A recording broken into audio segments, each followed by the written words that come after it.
Okay, here we are. I didn't do my fade in as usual. Sorry, folks. I was playing with cameras just seconds before. So thank you for joining me here today. My name is Todd Rains, and I'm here in my shop in Allen, Texas.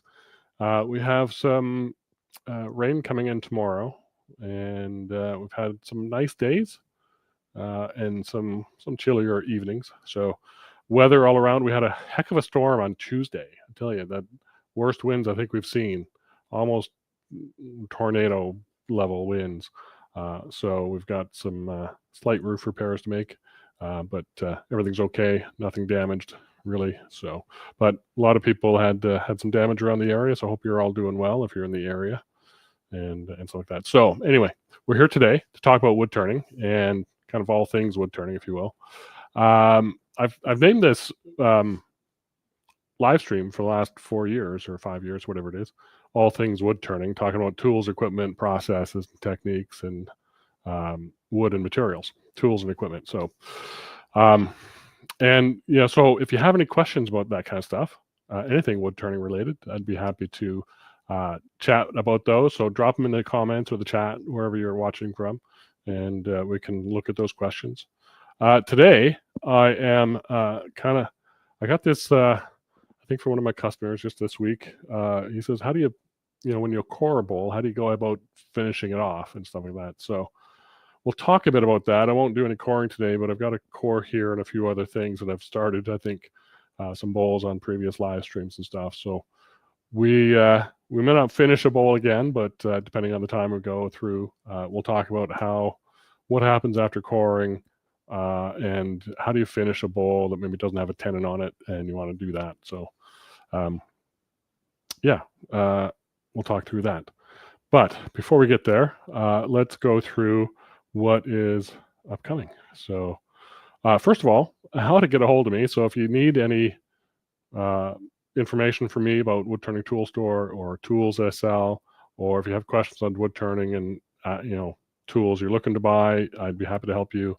If you got questions about anything else, feel free to drop them in my email and we'll get to them and stuff. So email, address, phone number right there. So keep in touch. The QR code over there gets to my newsletter sign up. So if you're not on my newsletter, then please feel free to sign up. And if you're on my newsletter and you don't want it anymore, there is a unsubscribe button at the bottom of the newsletter. And so I want to keep you informed. But if you're not wanting those emails anymore, feel free to do so. What is next? Next, we're our friend Cindy, who is in the studio. I don't know if Cindy wants to come on stage, but her live streams are every other week to mine, and the bi-weekly live stream of hers is on currently at Friday p.m. Mine's Fridays at 2:30 p.m. So we're working through whether we're going to change anything. We haven't decided yet. So I've got to get off the pot and talk about that. So Cindy, there you are. I thought I'd just pop you in there. So I saw you in the studio. So anything planned for next week? Oh, you're muted, it seems. Not hearing. Okay, that's good. You're all good. Yeah, next week I'm going to do a live stream, much the same as what Todd's doing, only completely different. Uh, and I'm here to put links in the chat today. So Yeah. keep a lookout. Good. All And right. don't forget about something coming up next. Yeah, I think I don't have it right next. Maybe I do. Well, that was what I Oh, did a couple okay. weeks ago. Still in my slides. There it is. Spring vendor showcase. Yes. So there's 6 of us vendors. John Jordan, Vicky Jordan may not be participating as much, but myself from Woodturning Tool Store, Cindy from Cindy Drozd's Fine Art of Woodturning, Joe Fleming from Airbrushing Wood, Lyle Jameson from Lyle Jameson Woodturning, and Steve Worcester at turningwood.com. We get together and we do these free events. They're about 4 hours long. And if you haven't been, please register. The QR code up there will take you to the registration page for that. It's free, and we are going to have a lot of things going on. Tool showcases, mini demos. So we talk about our tools. We have specials that week. It all depends on the vendor and how they want to do that. So you might grab a special deal that weekend or that day. And then we have, what else, Cindy? I'm missing something here. Excuse me, collaborations. Oh, yes. Thank you. Some of. I am not involved in a collaboration this time around, but Cindy, you are. And Lyle and I are going to do something. Yeah. And collaboration or no, we're going to have pieces auctioned for the St. Jude. What is it called? St. Jude's Children's Medical Research Hospital. So that is a charity. We are donating this event. Funds raised through the charity auction.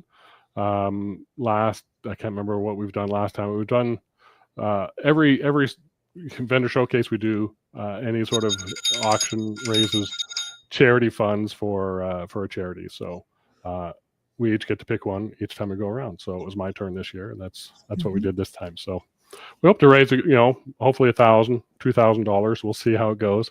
But that's kind of the level of charity auction results we usually get. So looking forward to it. So come on over. It's free. Yes. It's fun. It's not too far away now. It's only a few weeks. Yeah, it's a month away. I got to get ready. So I haven't, I got to figure out what I'm doing there. Not only for, the tool specials and stuff like that, but also what am I going to be turning in my demo and what charity piece am I going to be putting up for auction? So, And just to point out that the auction pieces are not demo pieces. They're finished pieces that we've made. Some collaborations, some solo pieces, but not the kind of thing you're going to get anywhere. That's true. Very special stuff. It's because a lot of us don't. I don't know. I've collaborated on a few in the past, but I haven't collaborated before vendor showcase, and I don't know if Lyle ever does collaborations prior to this. So it's the only time you're going to get a collaboration, maybe a piece. So that's another thing. Anyway, thank you, Cindy, for joining. Any other announcements you care to make? Well, I'll be doing another IRD in April. I think it's the 12th. And that is also coming right up. It's the weekend after Vendor Showcase. More on that coming up after a while. And good. Well, maybe hear more about it next week. Yes, definitely. Perfect. All right. Okay. Well, thank you for joining. Thanks, Todd. You bet. Absolutely. Stick around. Cindy's going to be in the chat if you got anything for her or for me. We'll love to hear those things. So thank you for watching. Not yet. We're not done. So this is the end screen, but we're going to go to overhead and we're going to talk about bowls. Let me just say hi to a few people. There's a number of people on here today already, so I won't get them all, but we got Jose from Louisiana, John from North Carolina, Greg Dick from Western Pennsylvania. These are a few new names I haven't seen before, so I'm going to skip over some of the ones I've seen before. Roger Woolham, maybe I've seen you on here before. Good to have you back. Let's see. Alfred Shremby. Yeah. Good afternoon, Alfred. Thank you for joining. Well, I got to say hi to Paul. He's from over the seas. There was an earlier one I showed at the beginning of the show. He was from overseas, I think, as well. I forget the name now. It's gone up the list. Let's see. Oops, got to scroll. Let's see. I'm skipping through a whole bunch. Chuck and Dennis and James, Dave Piper. There's Cindy saying hello. Greg Zeller. I haven't recognized that name, so good to have you here, Greg. Thank you for joining. And let's see. This is new name, I think, James Broad. Happy Friday from Minnesota. Thank you, James. Appreciate it for you dropping in and stuff. Oh, Mike OB is here. Thank you for joining in, Mike. Let's see. Let me get to down to the bottom here. Scott is here. Scott Hampton is here. Thank you for joining. Hopefully everything's all well out in the West Coast there, Scott. Let's see. I think we're about at the end there, so I'm good there. So, like I said, if you got questions as we go through, please drop them in the chat, and we will talk about them. So, what I have way down here, and I may have to refocus down there, but is the inner core of this. This is cottonwood that I got a while ago from a local friend. A rather big bowl. Let me just. I gotta move a few windows around. Let's see if that one. I'll focus down there. So this large bowl, how big is it? I don't know. Oh, got my ruler up the wrong place. But I cored this last year, maybe a year and a half ago. It's 12 inches across, pretty close to that. The inner core is about 8.5. And so as you can see, I've got this core now. You can see, we're going to talk a little bit about this core just to kind of get through it. Let me first look at this. You can see at the beginning we had some burning going on. So if you noticed how this came out, about like that, I widened the gap because I was getting some heat buildup. I was maybe going a bit too quick. And this is dry wood. That's one of the other reasons why it burnt. It was completely dry when I cored it. So it was rather a tough go on the coring. So I widened the curve a little bit just to get, stop some of that burning going on. But down below, you can see nothing burned and stuff, and it's a pretty smooth surface. So, but this will turn another day. It's got the big tenon on the back. So that'll be a good one. It hasn't warped at all because it was dry when I brought it out, or when I started the core. So, but let's take a look at this guy. So this guy has no tenon on the back. So how would you mount this? Oh, I should have brought that back up for a second because I did want to show this. Mike, you might be interested in this, Mike OB. If you are, or anybody out there else coring, if you are coring, you got your bowl core on your tenon already with your coring machine set up. You can, and I'll show this laying down just to kind of get the idea. Once you got your core out, flip it over, drop it in there, and use this big core that you still got on the chuck on your lathe as the driving center, basically, for the core. Put your tailstock in there, then you can get a tenon on there. So you don't have to take this out of your chuck. You don't have to take the chuck off the spindle and, just move your coring machine out of the way, put a tailstock up there, turn your tenon, and away you go. If it's wet wood, you may want to wait on that. I don't know, depending on if you're doing twice turning or just single turnings. So if you don't do that, then the other way is to mount it on your machine without the coring, and that's what we're going to do here. I'm not going to finish this bowl today, but I'll probably just put a tenon on it just to see how that would go. From when I was coring it, I was intending to do another core, but I didn't. So this will all be waste, the inside here. But I did have a pencil where I marked the center before I took it out. And that way I have a center mark there left. At least something to guide me as to where I should start to put this thing between centers to get a tenon on it. So let's take it. I want to show you something else that I've discovered with this piece, or a good discussion point, I guess, with this piece. And I've quickly found a center from just prior to starting here today, just so I don't waste too much time. So we got a center there. Now I need to refocus up top here, so bear with me a second as I do that. All right, so if I look closely at this piece, and let me zoom in a little bit, and Yeah, so we got good focus there. So on the face grain, or on the long grain of the wood, we're fairly smooth. When we come over to the end grain, you can see that we start to get a lot of tear out. So this really shows it, but what it also shows is the path of the tear out on end grain as it gets wider down here, because your blade is coming across the face, and then it's going into the end grain. It's going across the end grain, and then it's going into the end grain down here. So if I kind of sketch out where this, oh, that's even wider than that, there, and there. So it's almost looks like it's widening out as you're getting down a little bit. So you still have all this end grain down here, comparison to the face grain. You've got a wide swath of end grain. So when you're coming around the corner with your coring tool, let me widen out a bit more. You didn't see my finger there. You're coming around the corner with a coring tool.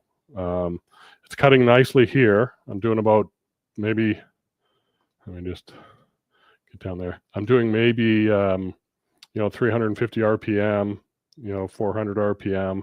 And by the time I get down here where I'm turning the corner into this end grain, I turn the speed up 500 RPM, 550, 600 RPM. And that just helps me get around that end grain, and because it's really starting to knock. You'll notice the chip difference too. You got nice curls coming out here if it's a wet wood. And if it's dry, it's still going to be kind of dusty. But when you get down here with wet wood, it's going to be chippy in small bits. So when you're coring, look for those signs, listen to it, notice the kind of chips coming out, turn your speed up slowly as you get around the corner. So let's now focus on looking at this. Seems like the audio's gone on and off. Is that just me? Okay, thank you. Cindy, good. Yeah, thank you. That helps.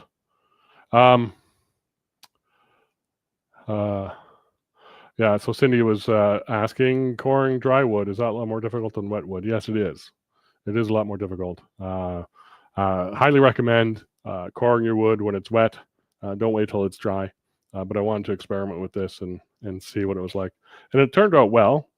It takes longer. And the noise and the puckering is a bit more intense. So, but beyond that, it works fine. I think that's the case with no matter which coring machine you're using, right? So you're gonna experience those things. Let's see. We have to figure out how big of a tenon we want to put on there. So I'm looking for my calipers in this. I haven't cleaned up my shop very well. I don't know if anybody else is like that, but when I'm done turning, I kind of walk away, and I clean up the chips and the sawdust mostly, but I got tools all over the place. Anyway, so I'm looking at my chuck wall over here to see what I'm going to use with this size. A 3-inch tenon would look good. So let's go with that. I've got the other thing I like with getting bowl cores is having, so here's a sample one that I did. I put a tenon on it. I haven't taken any of this away. So I've got a, let me just move this wrong way. Oh, that reset, I have to fix that. Lots of things to kind of figure out and fix. I put a tenon on here, but I didn't take it and flatten this tenon. It's still part of the bowl shape. If you have a chuck that you're using that doesn't have very deep jaws, that might be a problem. So I like the deep hollowing jaws or the shark jaws for making tenons for these things. That way I can leave this pointy section on. I'm not going to worry about it hitting or bottoming out in the chuck.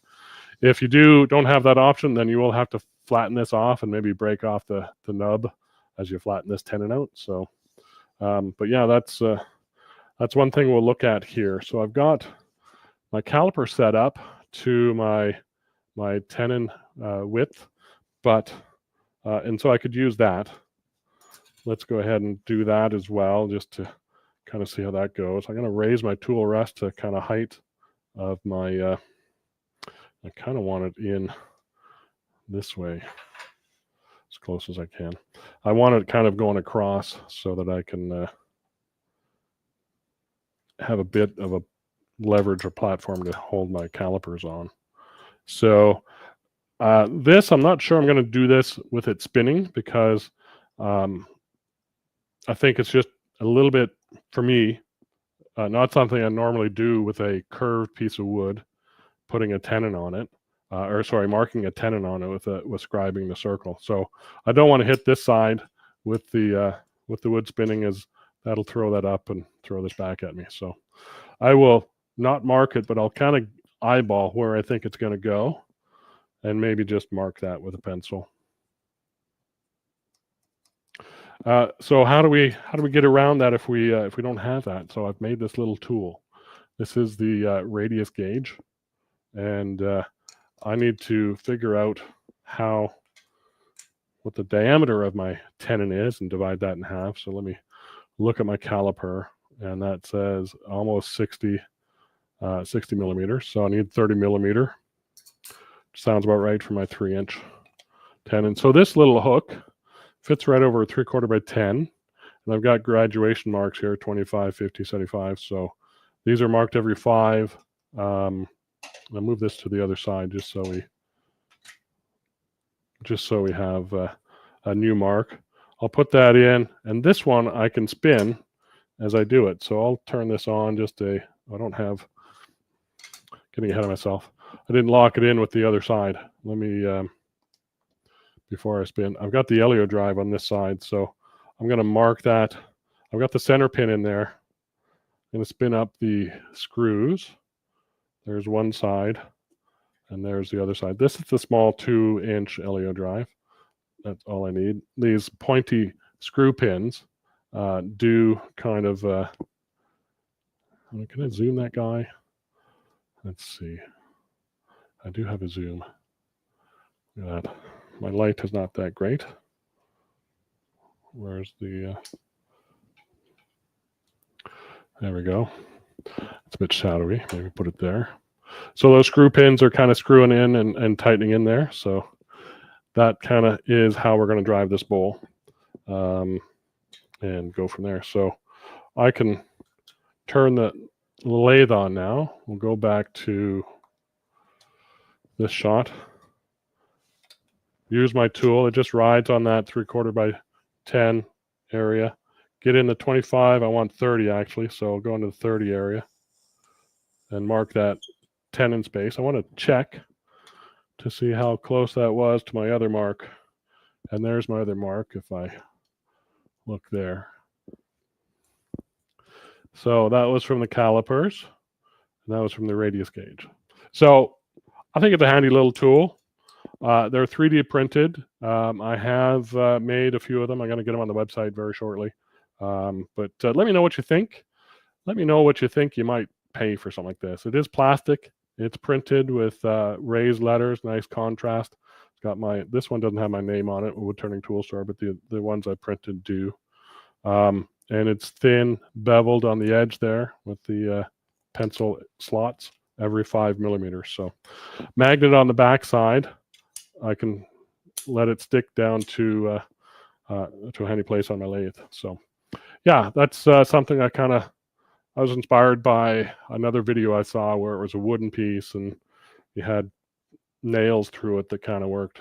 Similar to, I think, not really inspired by Glenn Lucas one, but he has one that attaches to the tailstock. Wouldn't work on the robust because the robust one, this rotates, but the one way in the Powermatic, this casing stays stationary and the inner bearings turn. So anyway, ways to mark tenons, all kinds of different ideas and thoughts. Let me know your thoughts on that little tool and we'll go from there. So now we just need to create a little step shelf in there, and let's see, let's put that back in there and look at that. Let me just push this back a little bit more this way. Gotta fix that. So we could do that, make that with a couple of different things. One, an obvious one is a little skew, if I can find my skew. Another one is a scraper tool, not a negative rake tool. So a poke in there with a skew. Sorry, I lost my brain for a second. or a scraper that's got the right sort of look to it. And this one, I'll raise the tool rest a little bit on this one. This is just a sort of slightly rounded nose, radius curve there, but I've got a sharpened edge on this side as well. So I could poke that in and get the handle high and get a flat and a tenon in there. Depending on the type of jaws we have, the ones I'm using are dovetailed, and they're probably 4 millimeters deep at the most. So let's try the skew first, and we'll go with that and see how that goes. Let's see. Just checking chat.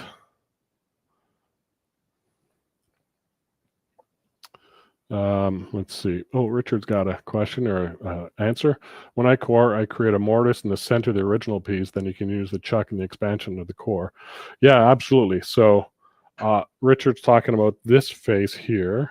And if I flip back over here. So when this is part of the solid block before you're coring, you can create either a tenon or a mortise right in there and use that tenon or mortise as your initial mounting point for this guy. Great idea. Absolutely. I just didn't do it on this one. I've done it before, but I didn't do it. The key difference there is you're taking out, are you? Not necessarily. It works either way. I was going to say the thought about coring the biggest bowl first and then taking and finishing that bowl and then putting the middle core back on you'd have to create a tenon there. I guess that would work if you had that mortise. Then you can create the tenon back here to go in the chuck for more coring. Yeah, absolutely. So it works either way. Whether you're doing the big block first or the inner core first, you're good to go. Probably works better doing the large core first. Yeah. All right, working through that in my head as we go through. So, but yeah, good point there, Richard. Thank you. Let's see. Let's see, James, how deep to set the LEO drive? Good question. So since we're at this view, you can see I've got a space between, and let me put this back up there again. We got a space between the wood and the faceplate. I'm able to stick my finger back in there. So I don't go when I'm coring this. I'm gonna have to crank the tailstock, make sure it seats because it will start digging in. So I'll keep checking the tailstock as I'm going through this process. But I don't want this wood to touch the faceplate. To me, that's adding a fourth point of contact for the LEO drive, and that starts to get a little. You'll hear a knock, knock, knock when that starts happening because you're now pushing on the faceplate, and the screws are maybe kind of, not digging in as well. So I always make sure there's a space between here.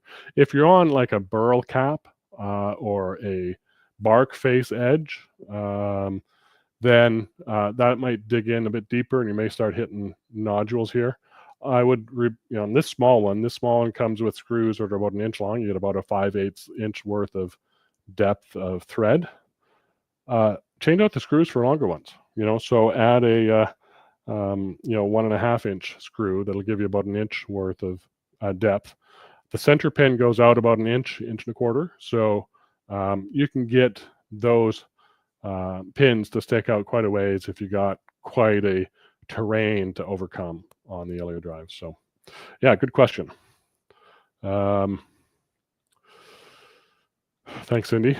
Let's see what others think. So chime in if you want to talk more about that tenon gauge or have some thoughts on it. I'd love to hear that. Let's see. I'm not familiar with the spiked headstock holder you're using. Can you please describe it, and is it available on your site? Yes, Mark, good question. It is. Here's a larger version of it. Oops, wrong view, overhead. This is the 2.5 inch version. This is the 2 inch version. So it is an LEO drive. It's named after LEO, the gentleman that kind of invented it, 15 years ago. This is what I sell. These screws are 1/4 x 20. They go into 2 holes on either side of the faceplate, if you will, the threaded hole there and a threaded hole there. This center pin has a set screw to adjust in and out And so you can adjust the depth of cut. This is a longer screw than this one has. So, you can use any 1/4x20 screw. I think Cindy's changed hers out for hex head screws instead of cap head Allen screws. So if you want hex head screws, make your own, add your own. The other holes here are countersunk or beveled on the inside here. So you could use it like a faceplate. And I have another 2-inch one here that has a chunk of wood as a faceplate. This 2-inch one only has 3 screws for faceplate. I use this one for doing little medallions and stuff like that. So facing those off, little inlays, something like that. So it is a faceplate. If you're using it as a faceplate, you need to have a drawbar, which is for me, it's a threaded rod with some wing nuts on it that has some knobs on the end with this little cone washer. So this is going to go screw into the end. This is going to go through your headstock of your lathe. So right through the spindle here, right through the handle on the other side. This whole thing comes through and goes into and screws into the end here. So once this is attached, then this won't fall out or drift out of the Morse taper. So in the setup I have here, I've got it pinned between centers, so this isn't going anywhere. So if I used a faceplate on this with this guy, I would need a drawbar on the end of that. So it's called an Elliott drive. There's 3 sizes, 2-inch, 2.5, and 3-inch. So yeah, they're all up on the website. Good question. A little sidetrack there, Mark. Thank you for that. When will your 10 gauge be for sale? Probably I'm going to try and get it up this weekend and have that going. So thank you. Thanks for dropping that link there, Cindy, for the Elliott drive. Good stuff. Tony, good to have you here. You're always late. Shame on you. All right. Hans said I would buy one also. Larry, same thing. So good. Let me know. You don't have to, but if you got ideas on what it would sell for, I'm taking suggestions. And no, it's not free. And don't put on silly prices like $1 or $2 or something like that. Give it some value. All right. Oh, I got to put that away. That's stuck there. Let's cut this tenon. So I've got safety glasses on. I'm just going to use the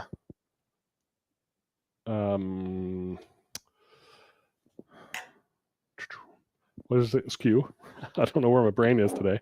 All over the place. I'm just going to push in. I've got the handle fairly close to the my trackpad here is kind of in the way a little bit, but fairly close to the tailstock, so I can get in at the right angle, and then I'll flatten it out this way to get a flat edge on the bottom. So let's spin that up. I'm pretty good there. I don't need to go super fast for this operation. I'm checking here. I'm kind of wiggling it back and forth to make sure I've got support, because right here my bevel is on the tool rest. So I don't have to pull the tool rest back, but I was checking to whether I could or needed to. So I'm good there. Can poke in.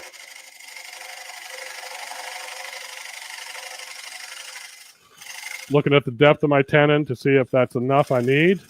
And I'll stop and just make sure it's going all the way around, because we are a little bit off center here. A little thinner here at this section than this section. So I'll go a little deeper. Let's try that other tool just to see the difference here. So this is not a negative rake, single bevel scraper. So I have to hold the handle higher. So I got a negative rake on it. And it's got a cut edge, ground edge on this side. So it's cutting the side of the tenon. This is getting me close to where I want to be. But right now it's kind of a square tenon. It's slightly dovetailed, but I may want a bit more of a dovetail. So that's where really I think the double bevel edge of the skew and the angle of the skew would allow me to get that just a little bit more angled and like that. And so that's That's probably hyper angled, a little bit more angle than I needed there, but just to give you the idea. So simple as that. Now, because of what I said, I don't need to remove this fatness back here. Let's see if that's true. So we'll put this on and pull out that other chuck and see. Hopefully we got not a bad fit. Hopefully I didn't do it too small. I'm kind of thinking I didn't widen my cut a little bit enough. So here's the chuck I intend to use. Axminster with the 3-inch tower jaws or piranha jaws or hollow form jaws. I'm not sure what they're actually called anymore, but you can find them.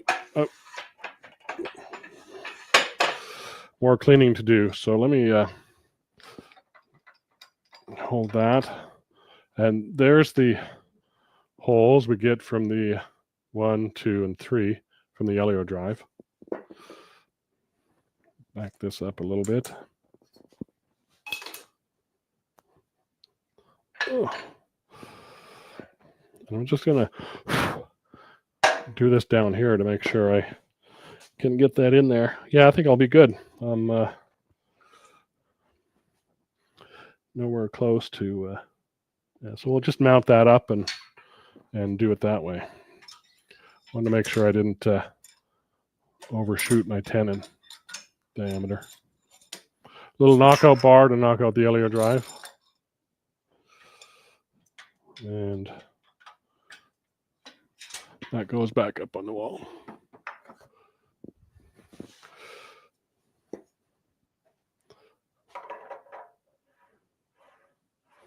Now, I could have, and I should have, while I had it on the Elio drive, finished cleaning up the outside profile. And I can do that as well. I just wanted to check. My words are fumbling over my thoughts. I'm going to do that before I do any coring and stuff here or hollowing this out. I'm not going to core this guy, but hollow this out. But I just wanted to make sure that that tenon fits and holds well. I am pretty close to small as I can get, which is not ideal, but it's holding just fine. And where's that magnet? That guy, yep, there we go. So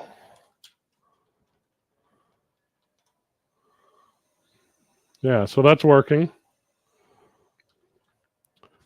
I could always go back and cut a bigger tenon to make sure that I don't have that. I'm not cranked all the way down, but I'm tight, so I'm good with that. Before I would hollow this, I would take and remount it, and I can remount it on the same holes and that same tailstock point and true up the outside. So that's one way to go with hollowing or with setting up a tenon on a core. So the other way is to jam it just directly onto a chuck and pin it between that and your tailstock. So this is a sort of a quick and dirty method. Since the inside is not finished yet, that is more than a viable option. So that'll allow you to get this tenon cut. So, and that is way too white. Move that out of the way. Uh-oh. What did I do there? Started some app. All right. Let's see. More questions.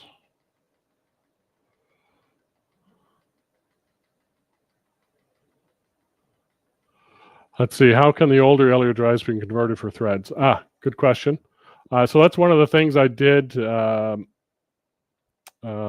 Michael? Yeah, Michael. When that's how the company started 8 years ago, was me kind of taking over, not really taking over, but buying out Brian McAvoy and Gord Langer out of the Elio drive and a few other parts and pieces and their newsletter and business and stuff. So the Elio drive, when I originally got it, did not have, and maybe this one has. No, that one's a new one. Right, here we go. So here's an original Elio drive. This is a 3.5-inch version, and it has no threading inside and has no way to hold a drawbar. So it took me a little while, but I found Easy Lock thin-walled threaded inserts. If you drill a little, I think it's write this down, Michael, or somebody write this down in the chat.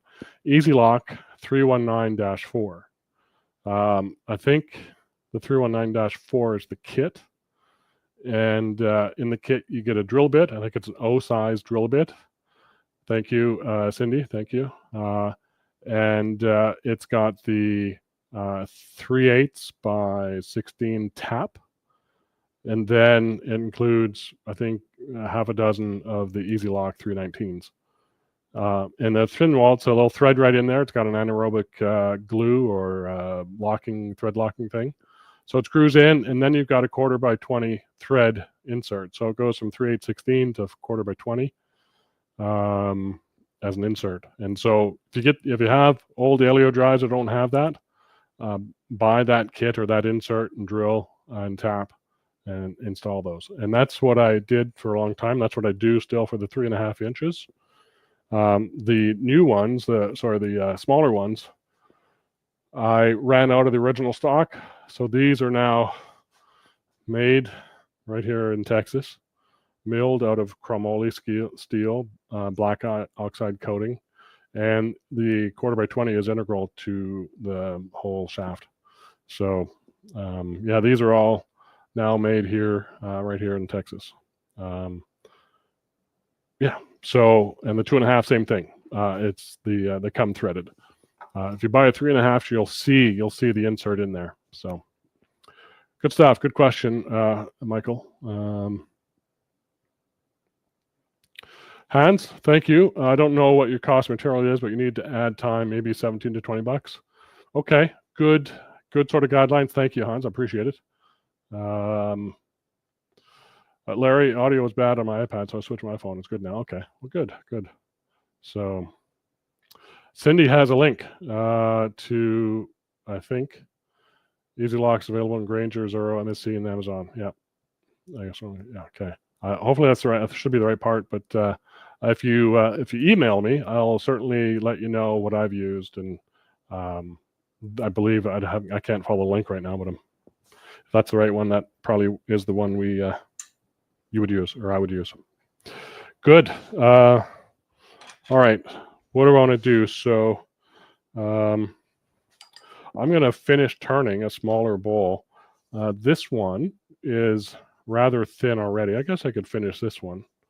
Why don't I do that? So since it's here, so let me peg it up here.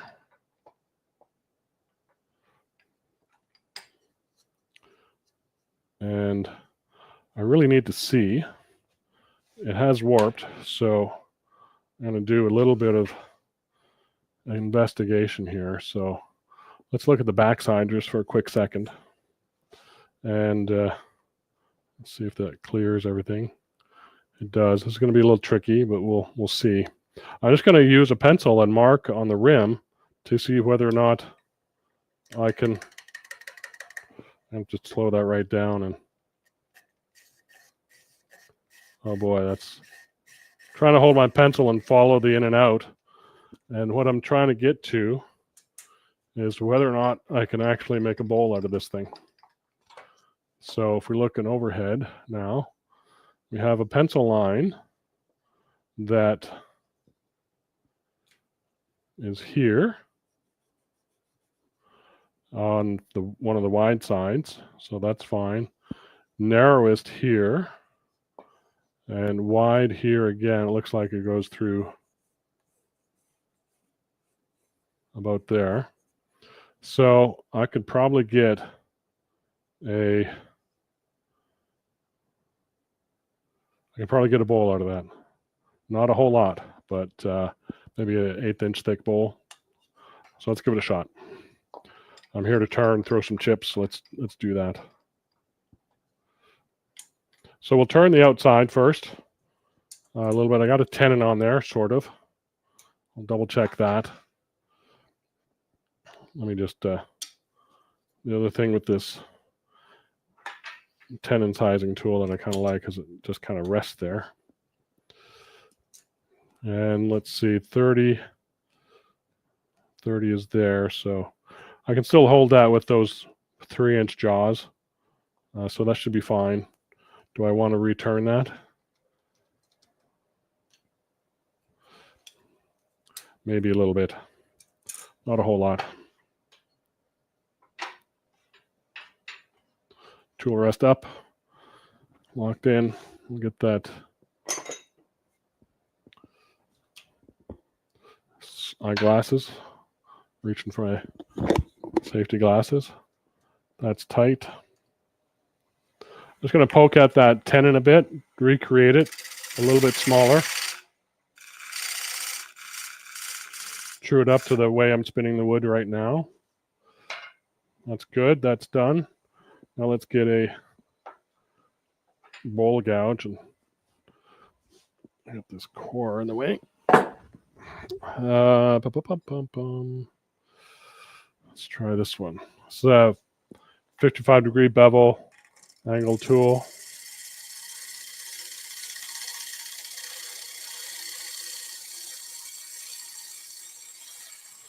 Just taking enough wood to kind of clean off the wrong way. To clean off the out of balance wood.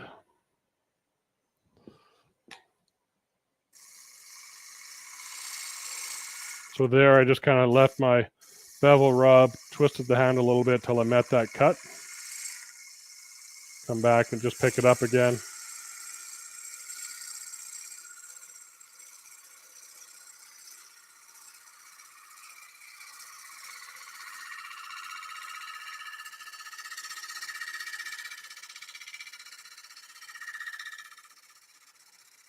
Slowing down right at the end there so I don't kind of blow it out. I have to true up this side anyway, so we'll do that next. Let's take a look at how that turned out. Feels smooth. I can see whether I didn't cut there, or where I did cut. This is Bradford pear, by the way. A very sort of locally grown wood. It's what do you call it? A ornamental sort of tree that gets blown down quite easily in the storms. So I've got a cable hanging me up here. Get out of there. All right, there we go. All right, sorry, technology. All right, let's go, and we're going to clean up this backside.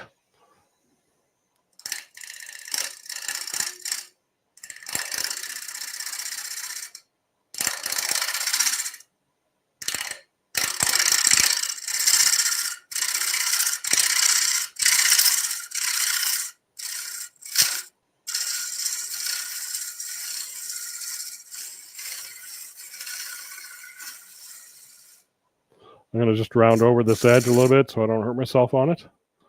I've cut myself many times on sharp-edged bowls. I've got a little bit of cleanup just to do up here. So another pass on the outside. And go a little bit faster now. Turn the speed up. I'm probably 1500 maybe. I'm going to pick up the cut in about here. Just change the slope a little bit of the bowl. Finish there, and I'll come back this way to finish that off so I don't blow it out.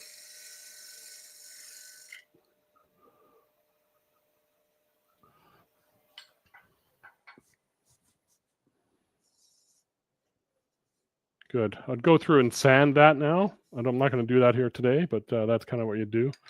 Let's go ahead and throw this in the chuck. And we'll do the inside. Keep putting that chuck key down and don't know where I'm putting it. There it is. All right. This is where, like I said, the tower jaws are kind of handy because, excuse me, you're able to kind of shine this through. You're able to kind of hide a lot of wood back there, that bit of tenon that sticks out at the bottom of the bowl and the broken off bit from the coring can sit down deep into the tower jaws. So it's kind of handy for those kind of things. Those that don't use tower jaws, then or jaws or chucks at all, you have your ways of doing things. All right.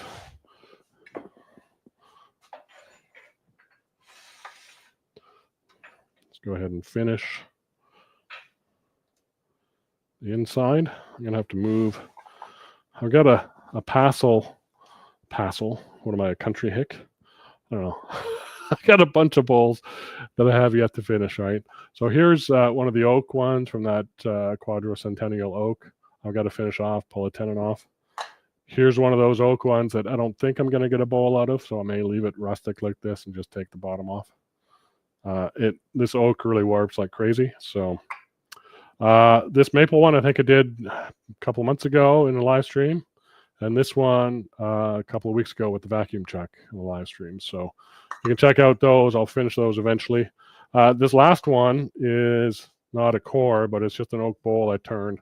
And I don't think I'm ever going to get a bowl out of it. You see the line there goes on the inside and almost to the outside. So I don't know if I'd get a bowl out of that one. I kind of like the ovalness, but I just wish I'd kind of cleaned up the bottom a bit better before I took it off the chuck. So depending on how you core and if you let things dry, you're going to have to deal with warpage. That's why you core extra wide, and then turn that out later. So we've got this guy here ready to core, ready to cut out, and I've got plenty of material. I think we'll have to see. Let's do another line test on the edge here.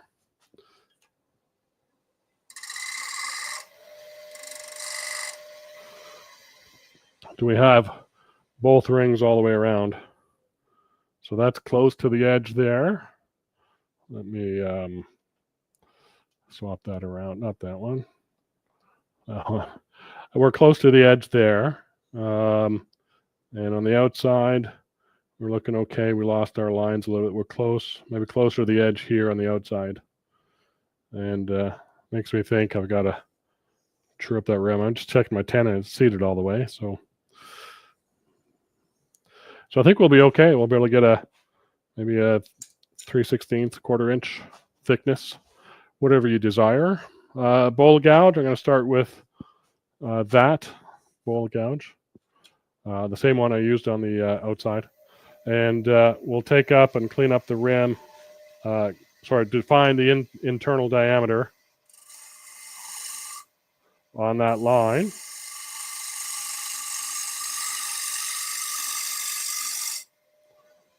Stop there for a second and look at that. Before I go any further, I'm going to clean up the rim now.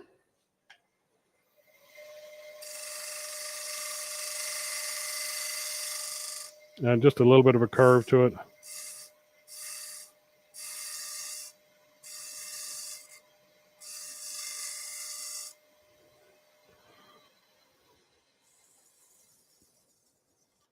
And it's pretty sharp on the outside. So let's go ahead and just scrape that back a little bit. Put a little bevel on it.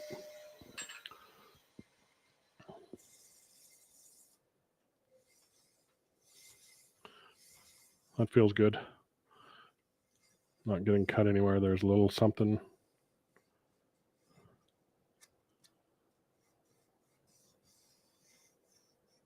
We got a little rough edge right there, right on the end grain. Expect it right here again. Yeah, end grain. That'll sand on the rim. Good place to watch out for. So you're going to see how well we're cutting on the end grain there. There on the inside, it's cutting really quite nicely. So I'm okay with how that's looking and feeling. What does this one show me? So right in here is the end grain. It feels good. And there it feels good. And so we'll go from there. I'll leave that one on and maybe that and tighten that up. Well, let's try that and see how that works.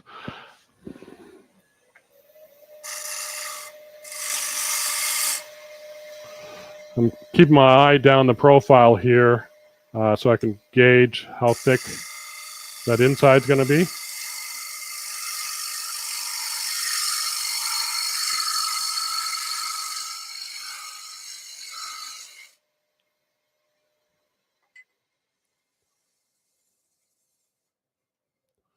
It's getting a little bit thicker, so I'll take it off a little bit.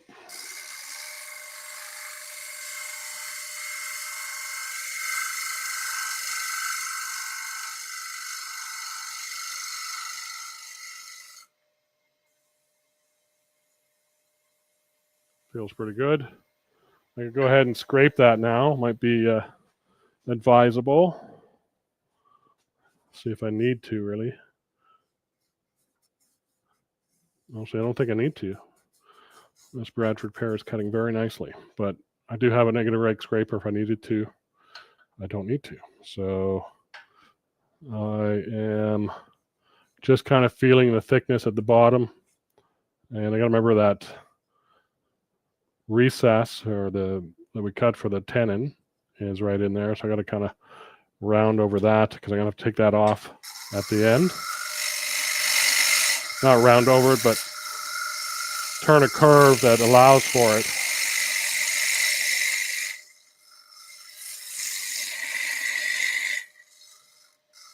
I'm rubbing my bevel back and forth just to kind of follow that curve. And we'll take that guy down in the middle. So I don't break him off. I don't want to break it. If I put too much pressure going through on this kind of cut, this cut here, then I'll end up breaking it off. So nice, gentle, slow, level by level cut into that center. And I've got some bump marks here, the heel marks. So how do I resolve that? Maybe I'll go to a gouge where I've relieved the heel. So this guy has got a secondary bevel back there, just the heel relieved. He might lessen the chance of those bumps. Let's give it a shot. This is a robust gouge. Same size, same grind and everything. Rubbing my bevel back and forth till I see that cut coming.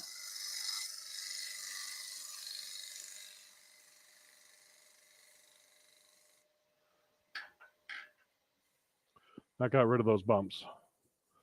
So just a few more right down in there, but these ones up here are gone. So let's finish that cut.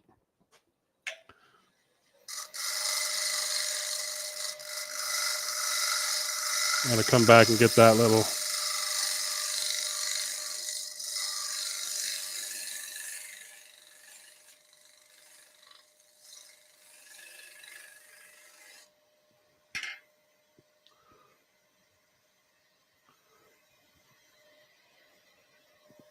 a bit more light for you guys.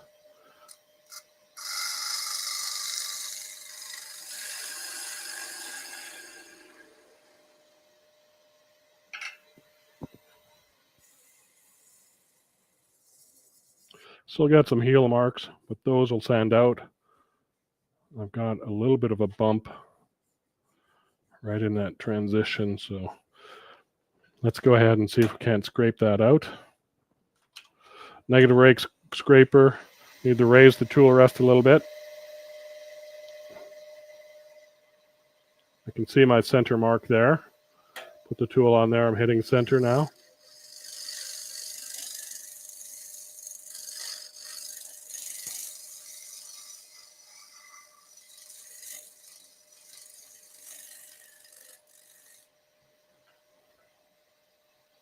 Use a different part of the edge just to see if one part cuts better than the other. They're both cutting fairly well. I think I just sharpened this, so yeah, it looks like I did.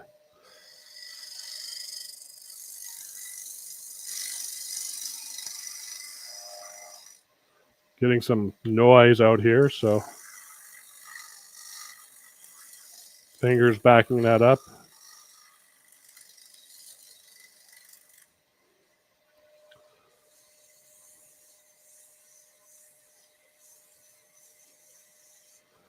See where that bump is.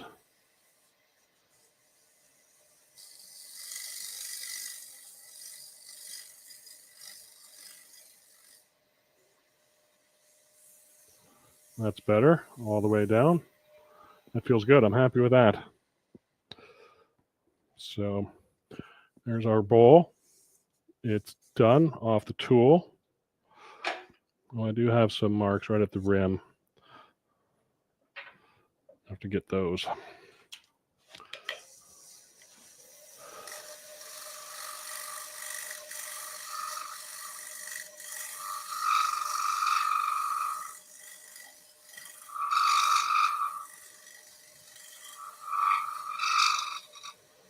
And maybe just come across that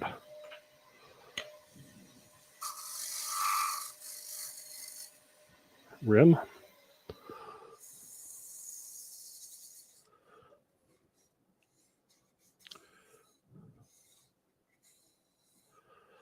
Yeah, I got a little bit of outer roundness right at the rim.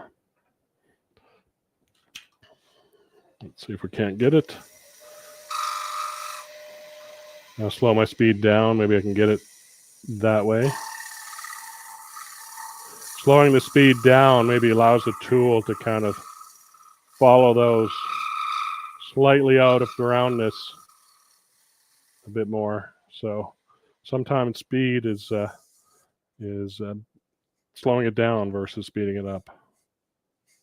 I got some chatter marks there now. Interesting. I think sanding is where it's going to have to go for that bowl. So I can do sanding off the lathe. Something I do a bit more than usual than when I'm doing my bowl on a bowl technique. But here we've got, did I not do that? I flipped it again. Sorry about that. But there we got a pretty good bowl shape on the inside. I've got some chatter marks right at the outside here where I was getting some bounce and stuff. But the shape is good. Now we got to worry about getting that guy off. So we can turn this around maybe in cold jaws, and which I don't have access to right now. They're buried away somewhere. But that's easy enough to take that off and finish this bowl shape, put a foot on it. You could even carve that away to make a three-pointed bowl, whatever you would want to do. So I think we're there, folks, with doing different ways to finish off bowls. This one, yeah, I would not jam it here because I'd ruin that surface. So cold jaws or a wooden jam chuck would work. A vacuum chuck might work too. Might be a good way to test my vacuum chuck. I need to get that working. Well, it is working. I need to get that out. It's behind the green screen, so wasn't planning on using it today. But maybe I'll do that with the jam chuck. I've got a center point here. I can use it on tailstock, get it centered up, and then suck some vacuum on that guy and turn that away. And I can finish the whole outside because that will take the 4.5-inch chuck.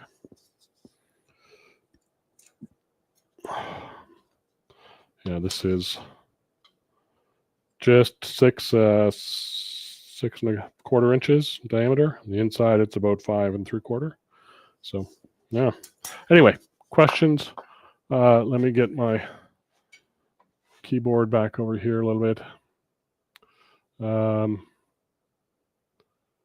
Let's see. Thin wall. It's not too bad.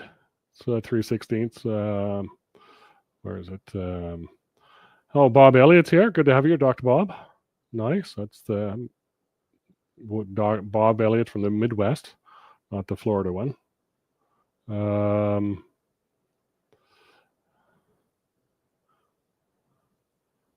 Bob's going through some problems where, oh my gosh, yeah, ouch. Jam chuck, yeah, or vacuum, yeah. That's what I would, either one of those. So, thank you for joining me today. No David, no drawing today. Sorry, no raffle today. But it was a good try. I appreciate it. This guy, we'll get on the website. We'll get those out to you. I've got a few ready to go. I've got some more magnets on the way to make more. So I'm hoping there's enough that I run out of stock and have back orders, but I doubt it, which is fine with me. But you'll see it in the newsletter come Sunday, probably, if I have it ready to go. So stick around for that. Stick around for Vendor Showcase, April 5th. Cindy's next week, Friday. So I'm trying to get my... There we go. I've got to fix that button. I've been saying that for 3 weeks now. I still got to fix that button.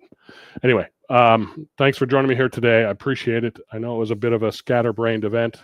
My Fridays are kind of lately full with just other stuff, life stuff going on. Cindy, thanks for posting up the link to register for Vendor Showcase. Good stuff. And with that said, I think that's it for today. I wish everybody a great weekend. Hopefully the weather's turning nice for everybody. And we'll see you next time. I think 2 weeks from now, I guess. I don't know what date that is, but we'll see you then. And Cindy, thanks for chiming in and helping out today. As always, everybody have a great weekend. Be kind to one another, and we'll see you next time. Bye-bye.